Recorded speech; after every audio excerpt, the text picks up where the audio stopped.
When used together, the Gleason valve is attached to the hydrant and the four-way valve rests on the ground. When damaged hydrant threads prevent making a regular connection, a hydrant adapter may be the answer. With practice, it can be attached to a hydrant in a reasonably short time. Hydraulics has been defined in many fancy terms. To the pump operator, it is nothing more than mathematical calculations by which he determines how much water he can deliver and how much pump pressure is needed to deliver water at working pressures through all kinds of hose layouts under all kinds of conditions. When operating at a fire, it's impractical to make detailed mathematical calculations. Simple, rapid calculations are most practical in the field. Charts and tables carried on pumps help in checking the accuracy of mental calculations and provide the information necessary to handle pumping problems not ordinarily encountered. Pressurators make practical hydraulics even more simple. When the size of the nozzle tip being used is known, simply increase or decrease the speed of the pump until the gauge indicates the nozzle pressure desired. When using nozzle tip sizes that are not calibrated on pressurator gauges, refer to charts or previous calculations to determine the gallons per minute that should be pumped to produce the desired nozzle pressures.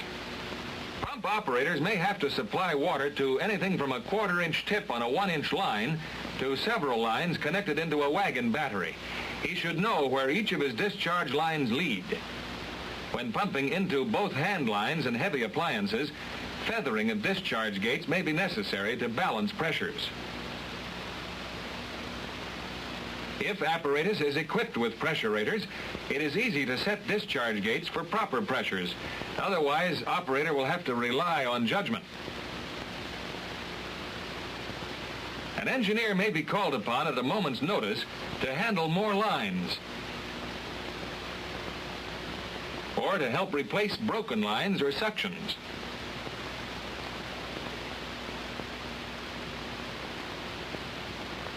Firemen are depending upon water flowing in working lines. The pump operator should not shut down without first warning them. An emergency shutdown may be unavoidable, but a badly leaking suction might be handled in several ways until it can be determined that a complete shutdown is permissible.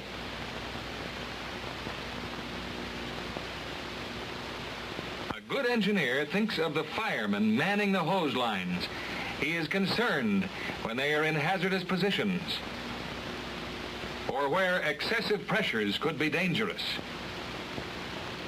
And he is always ready to make an emergency shutdown when the men are in trouble. Early consideration should be given to setting governors or relief valves, those silent watchdogs that prevent excessive pressures in the event of sudden closing of a nozzle, which can rupture hose lines, damage pumps and engines, or endanger men on operating lines. Although he has sized up the situation on arrival and has chosen capacity or pressure gear operation, the engineer checks to see if he's getting the best results at the lowest engine working speed. After water has been delivered at the right pressure to firemen manning the nozzles, an engineer has time to do the other things necessary during pumping operations, such as placing chock blocks of first consideration on hills, attaching suction guards, and raising hoods. And items of maintenance must not be forgotten.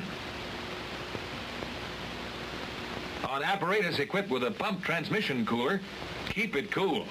If it becomes overheated and then cooled, a vacuum is created which may draw water in around the filler cap, thus contaminating the lubricant with undesirable results. Once these details have been attended to, the good pump operator becomes alert to those incidents that make his lonely stay at the hydrant not only interesting but of excellent public relations value. Future firemen in search of technical information may ask those hard-to-answer questions. And citizens who run over hose can be set straight quite effectively by a good diplomat. Even traffic control problems can be eased considerably with a little thought and know-how.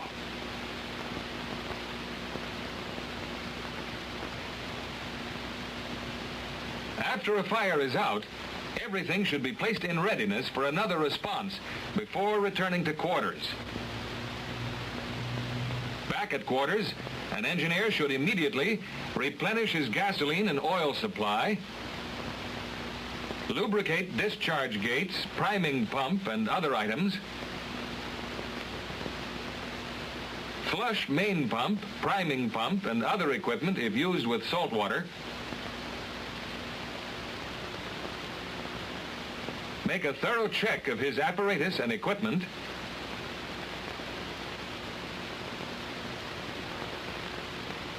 and get on with the inevitable cleanup that follows a worker.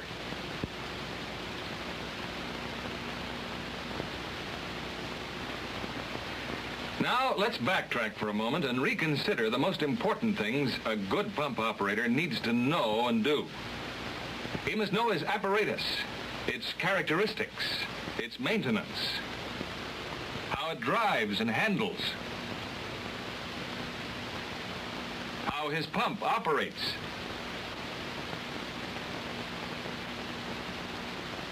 when to use capacity or pressure, how to use booster pumps, priming devices, and governors or relief valves. He must be thoroughly acquainted with all sources of water in his district and its distribution.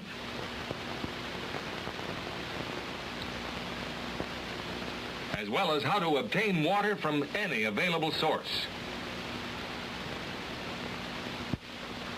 He must have a good practical working knowledge of the tools his job requires, such as the four-way valve, the Gleason valve, or a hydrant adapter.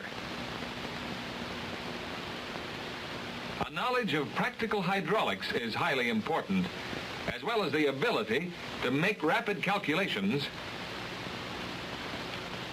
and correctly read the gauges on his pump.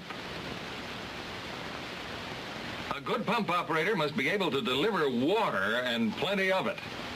For without it, where's your fire department?